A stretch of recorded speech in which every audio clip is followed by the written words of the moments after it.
హైదరాబాద్ వరంగల్ ఇంకోటి హనుకొండ. ముగ్గురు కలిసి చేస్తున్నారా? ముగ్గురం ఒక్కొక్క చోటు ఉన్నాం. ముగ్గురం మూడు చోట్లు ఉన్నాము. కాల్ కలిపినాం. వరంగల్ లో ఉంది, హైదరాబాద్ లో ఉంది, నేను నల్లగొండలో ఉంది. అందరికి వందనాలమ్మా. వందనాలండి. చాలా జాగ్రత్తగా ఉండండి, కరోనా కదా. జాగ్రత్తగా ఉండండి. ఏం కాదు, దేవుడు తప్పకుండా మనల్ని ఆశీర్వదిస్తాడు. ధైర్యంగా ఉండండి. ఇప్పుడు ఈ విధంగా జరుగుతుందంటే ఇది ప్రవచనం. మనకి యెషయా గ్రంథంలో ఈ ప్రవచనం నెరవేరిందనమాట. యెషయా గ్రంథం 26వ అధ్యాయం 21వ వచనంలో ఈ ప్రవచనం ఉంటుంది. ఇట్లా ఇళ్లలోంచి బయటికి రావద్దు, ఉగ్రత కాలం వస్తుంది.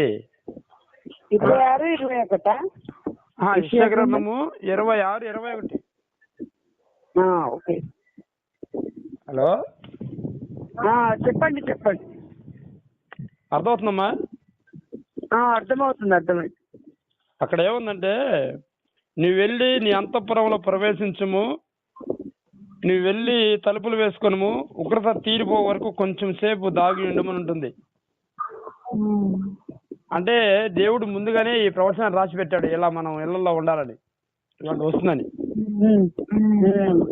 అవునా కదా? కనుక ఆయన చెప్పిన వాగ్దానం, ఆయన ఒక మనిషికి వాగ్దానం చేసినా, లేదా ఒక మాట రాయించినా, ఒక మాట చెప్పినా, అది తప్పకుండా ఎప్పటికైనా నెరవేరుతుంది. ఇక నేను చదువుతున్నాను, వినండి. చదువమ్మా.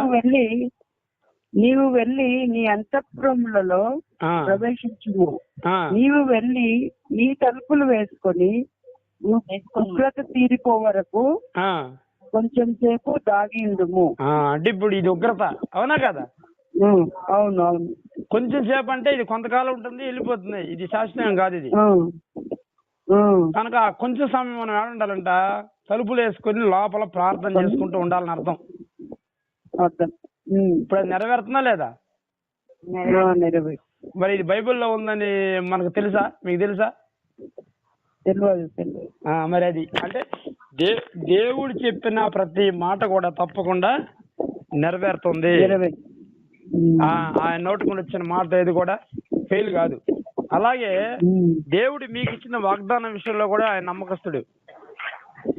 దేవుడు ఒక వాగ్దానం చేస్తే ఎవరికైనా సరే, ఆయన నమ్మిన వారికి ఒక వాగ్దానం ఇచ్చాడనుకోండి, ఆ వాగ్దానము తప్పకుండా నెరవేరుతుంది. అయితే కొన్నిసార్లు ఆలస్యంగా నెరవేరచ్చు, కొన్నిసార్లు తొందరగా నెరవేరచ్చు, తప్పకుండా నెరవేరుతుంది. అయితే మనం ఏమనుకుంటామంటే, మనం అనుకున్న టైంలో ఆ వాగ్దానం నెరవేరాలి అని మనం చాలా బాధపడిపోతాం, ప్రయాసపడతాం నెరవేరకపోతే. అవును. కానీ దేవునికి ఒక కాల నిర్ణయం ఉందన్నమాట ఒక్కొక్కరి పట్ల. ఆ కాల నిర్ణయం వచ్చినప్పుడు తప్పకుండా ఆ వాగ్దానం నెరవేరుస్తాడు. ఆ వాగ్దానం నెరవేరిన దాకా నీకేం కాదు. కానీ సైతాన్ ఎన్నో పరిస్థితుల్ని పెడుతుంది, భయపెడుతుంది, గందరగోళం చేస్తుంది, ఏదైతే చేస్తుంది. ఎందుకు చేస్తుంది? ఆ వాగ్దానం మీద నీ విశ్వాసాన్ని బలహీనపరచడానికి ఎన్నో అస్త్రాలు ప్రయోగిస్తుంది. అయినా కానీ నీవు ఆ వాగ్దానం మీద నమ్మకం ఉంచితే, నిలబెడితే తప్పకుండా ఆ వాగ్దానం నెరవేరుతుంది. ఆ నిలబెట్టే కూడా ఆయనే ఎప్పటికీ నెరవేరుస్తాడు. అర్థమవుతుందా? కనుక మీరు ధైర్యంగా ఉండండి. సరే, ఒక వాగ్దానాన్ని దేవుడు నాకు ప్రేరేపిస్తున్నాడు. ఆ వాగ్దానాన్ని నేను చెప్తాను. యెహోషువ గ్రంథము ఒకసారి తీస్తారా? బైబిల్ ఉందా మీకు? యెహోషువ గ్రంథం తీయండి. యెహోషువ గ్రంథము 1వ అధ్యాయము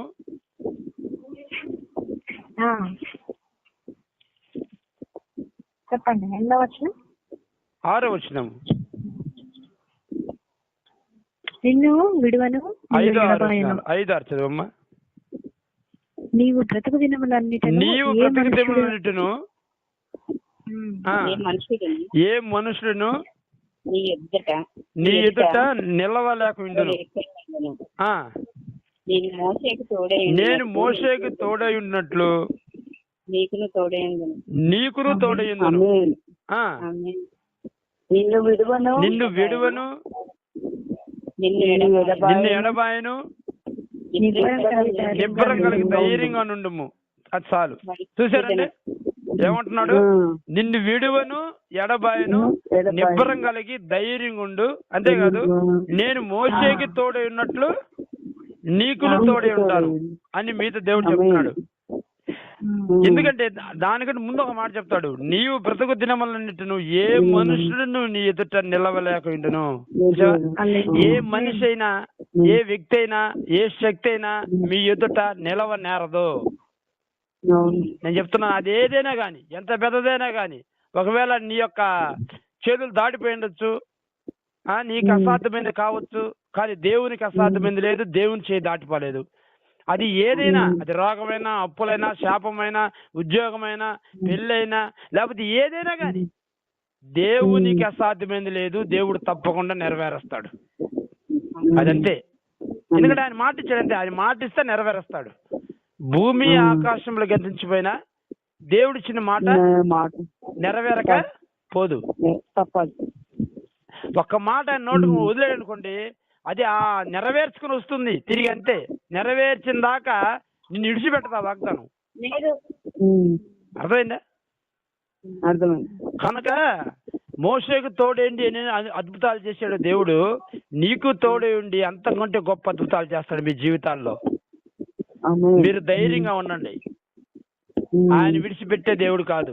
కానీ పరిస్థితులు ఎలా ఉంటాయంటే, దేవుడు నన్ను విడిచిపెట్టేశాడు, ఇంకా దేవుడు ఉంటే నాకు ఈ విధంగా ఎందుకు జరుగుతుంది, మరి ఇప్పటి వరకు నాకు జరగలేదే, ఇంకెప్పుడు జరుగుతుంది అని మనం అనుకుంటాం. మానవ మాత్రం కదా.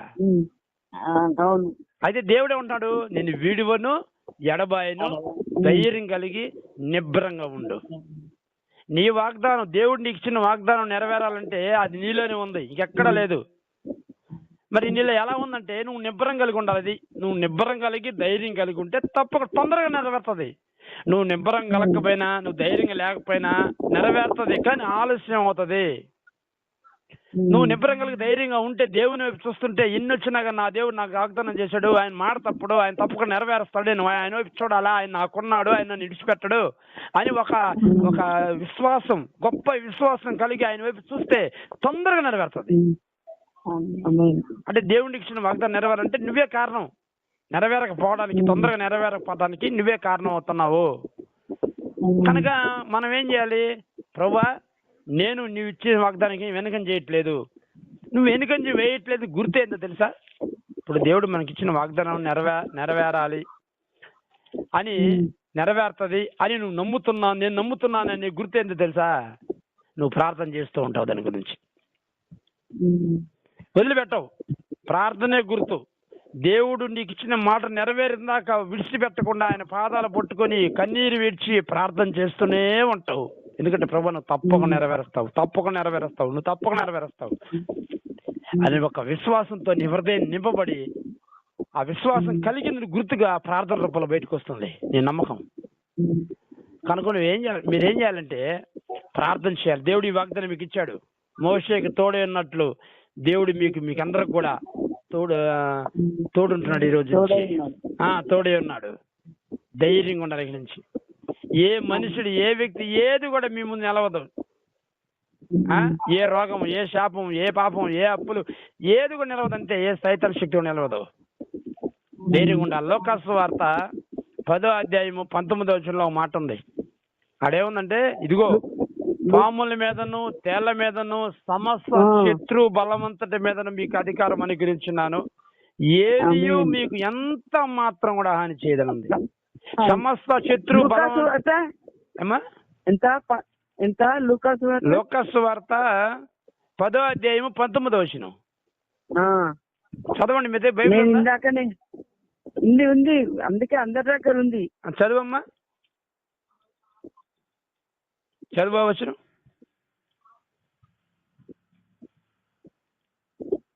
ఇదిగో పాములను త్రేలను తప్పుటను శత్రు బలమంతటి మీద మీకు అధికారము అనుగ్రహించి ఉన్నాను, ఏది ఎంత మాత్రం కూడా, ఎంత మాత్రం ఏది హాని చేయదని లేదు.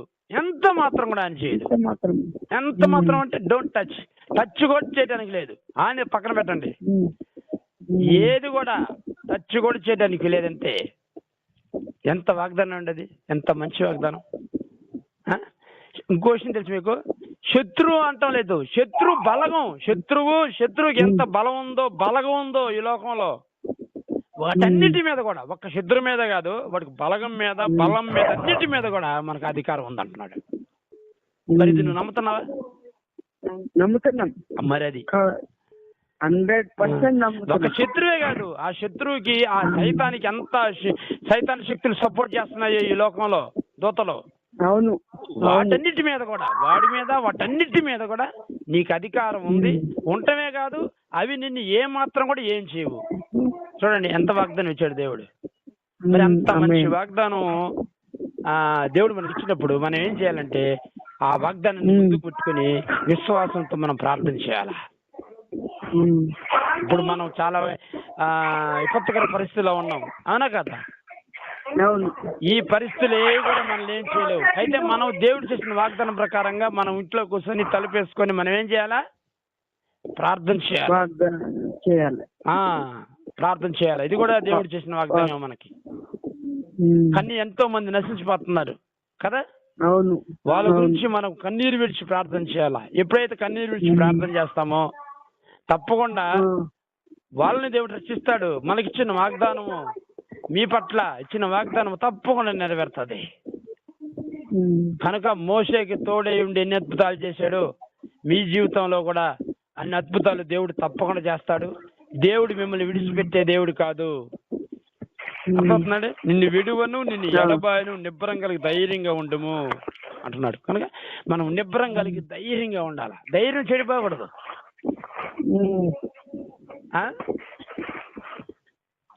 ఒక అతను యేసు దగ్గరికి వస్తాడు. వింటున్నారా మీరు అందరూ?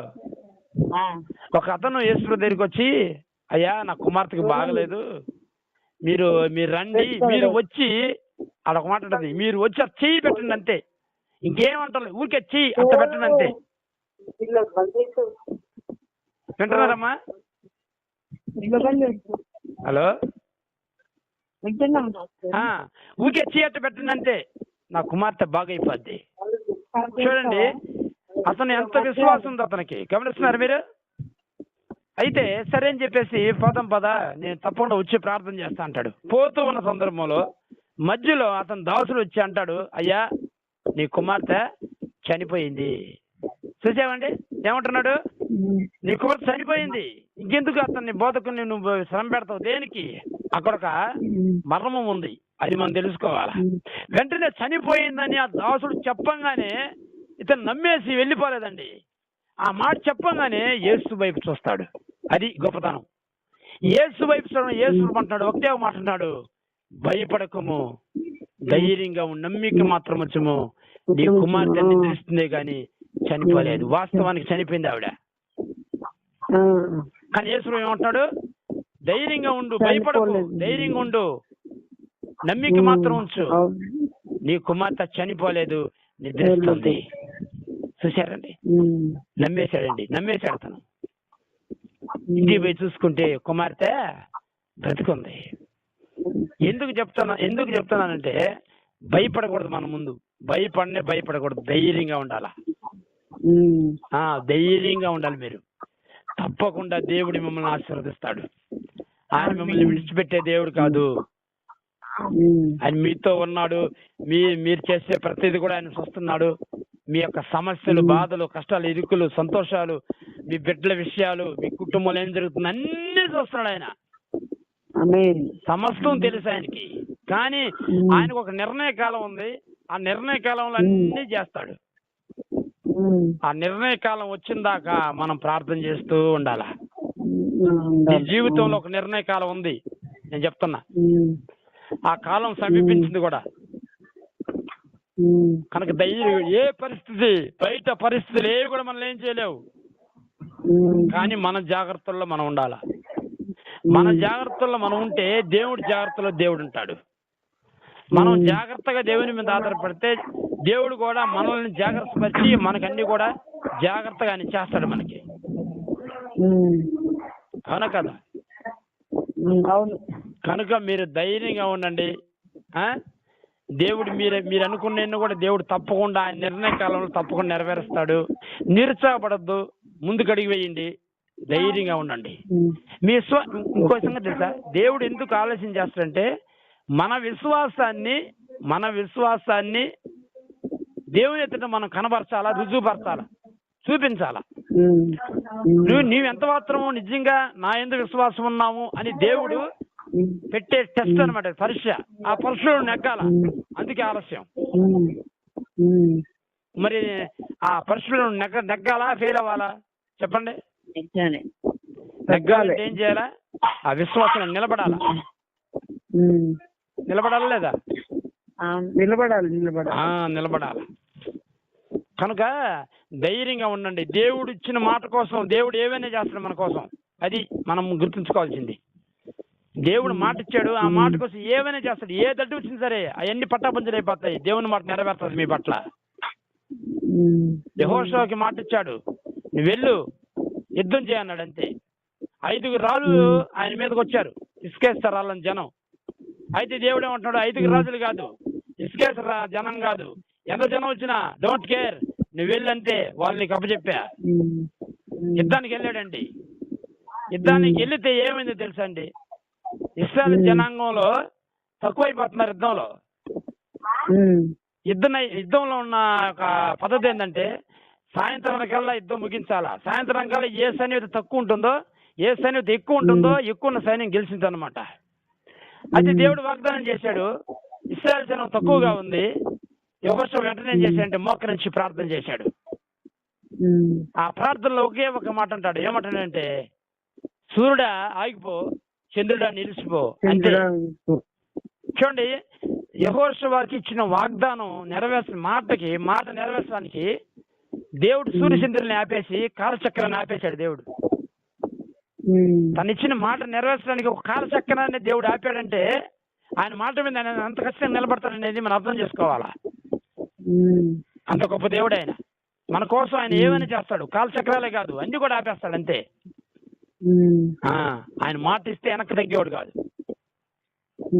అంత గొప్ప దేవుడు మనకుండగా మనం ఎందుకు భయపడేది? అటువంటి దేవుడు నీకు మాట ఇస్తున్నాడు, నిన్ను విడువను ఎడబాయను, ధైర్యం కలిగి నిబ్బరంగా ఉండు. ఎందుకు నిబ్బరంగా ఉండమన్నంటే ఇంకో వచ్చిన నేను చెప్తాను, లాస్ట్ ఏం చెప్తాను. కీర్తనల గ్రంథము 20వ అధ్యాయము ఆ మాట చదవండి. ఎందుకు నిబ్బరం కలిగి ఉండమన్నా అంటే ఆ మాట చదవండి. కీర్తనలు 20. హలో, తీసారా? 20వ అధ్యాయం కీర్తనలు, కీర్తన గ్రంథము 20వ అధ్యాయము 4వ వచనం చదవండి.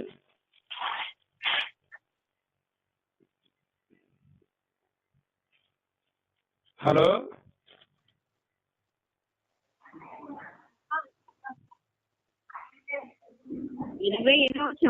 4వ వచనం 20వ అధ్యాయం 20 చాప్టర్ 24 వర్సెస్ చదవండి. నీ కోరికను సిద్ధింపజేసి జాగ్రత్తగా వినాలా. నీ ఆలోచన యావత్తును సఫలపరచును గాక. చూసారా ఎందుకు నిబ్బరంగా ఉంటాడు? మీ ఏదైతే కోరికతో ఉన్నారో ఆ కోరికను దేవుడు తప్పకుండా సఫలపరిచి మీ ఆలోచన యావత్తును కూడా ఆయన నెరవేరుస్తాడు. మీరెంత విశ్వాసంతో హైదరాబాద్ నుంచి, వరంగల్ నుంచి, ఇంకొకరు ఎక్కడి నుంచి, హనుమకొండ, నల్గొండ, హైదరాబాదు, ఇంకోటి వరంగల్, 3 జిల్లాల నుంచి మీరు ఫోన్ చేశారు. చూడండి ఎంత విశ్వాసంతో చేస్తుంటారు. కనుక దేవుడు అంటున్నాడు, మీ కోరికని నేను సఫలపరిచి మీ ఆలోచన యావత్తును నేను సఫలపరుస్తాను. మీ కోరికని సిద్ధింపజేసి మీ ఆలోచన యావత్తు, మీరు ఏం ఆలోచన కలుగున్నారో, మీకు ఏం కావాలని ఆలోచన కలుగున్నారో మీ కోరికలో, ఆ కోరికను తప్పకుండా దేవుడు మీ ఆలోచన నెరవేరుస్తాడు. మీరేం భయపడిన అవసరం లేదు. మీరు ధైర్యంగా ఉండండి. ఓకేనా? Okay pastor. ఏది అడ్డు వచ్చినా తప్పకుండా నెరవేరుతుంది. ఏం చేయలేదు, ఎంత మాత్రం కూడా ఆయన చేయలేదు. తప్పకుండా ఆయన వాగ్దానం నెరవేరుతుంది. ఆయన వాగ్దానానికి ఏది అడ్డు వచ్చి నిలవదు. ఆయన మాట ఇచ్చి నెరవేర్చే దేవుడు అంతే. ఎన్ని వచ్చినా కానీ ఆయన మాట తప్పకుండా నెరవేరుతుంది. ఎన్ని అవాంతరాలు వచ్చినా, ఏ ఆకాశురికి పైన పడ్డా ఆయన వాగ్దానం మటుకు నెరవేరక తప్పదు. కనుక మీ మీ మీ విషయంలో, మీ కుటుంబ విషయంలో, మీ బిడ్డల విషయంలో దేవుడు చేసిన వాగ్దానము తప్పకుండా నెరవేరుతుంది. మీరు ధైర్యంగా ఉండండి. మీరేం భయపడాల్సిన అవసరం లేదు. ఎవరికి భయపడాల్సింది? దేవునికి భయపడే వాళ్ళు ఎవరికి భయపడరు. నేను చెప్తున్నాను, అందరిని ప్రేమిస్తారు, ఎవరిని అసహించుకోరు కూడా, అందరిని ప్రేమిస్తారు. కనుక దేవుడు తప్పకుండా మీ జీవితాల్లో మీరు కోరుకున్న కోరికను సఫలపరుస్తాడు. మీ ఆలోచన తప్పకుండా నెరవేరుస్తాడు. మీరు ధైర్యంగా ఉండండి. దేవుని వైపు చూడండి, ప్రార్థన చేయండి. మీకు ఇచ్చిన వాగ్దానాలు నెరవేరాలని ప్రార్థన చేయండి. ఆయన విడిచిపెట్టే దేవుడు కాదు, ఎడబాటే దేవుడు కాదు. యేసు ప్రభు సన్నిధి మీతో ఉన్నది. మీరు ఎక్కడికి వెళ్ళినా ఆయన సన్నిధి ఉంది. మహిమ స్వరూపి అయిన ఆత్మ మీ మీద నిలుస్తుంది. మీకు ఏది కూడా హాని చేయదు. అర్థమవుతుందమ్మా? కనుక ధైర్యంగా ఉండండి. ఓకేనా?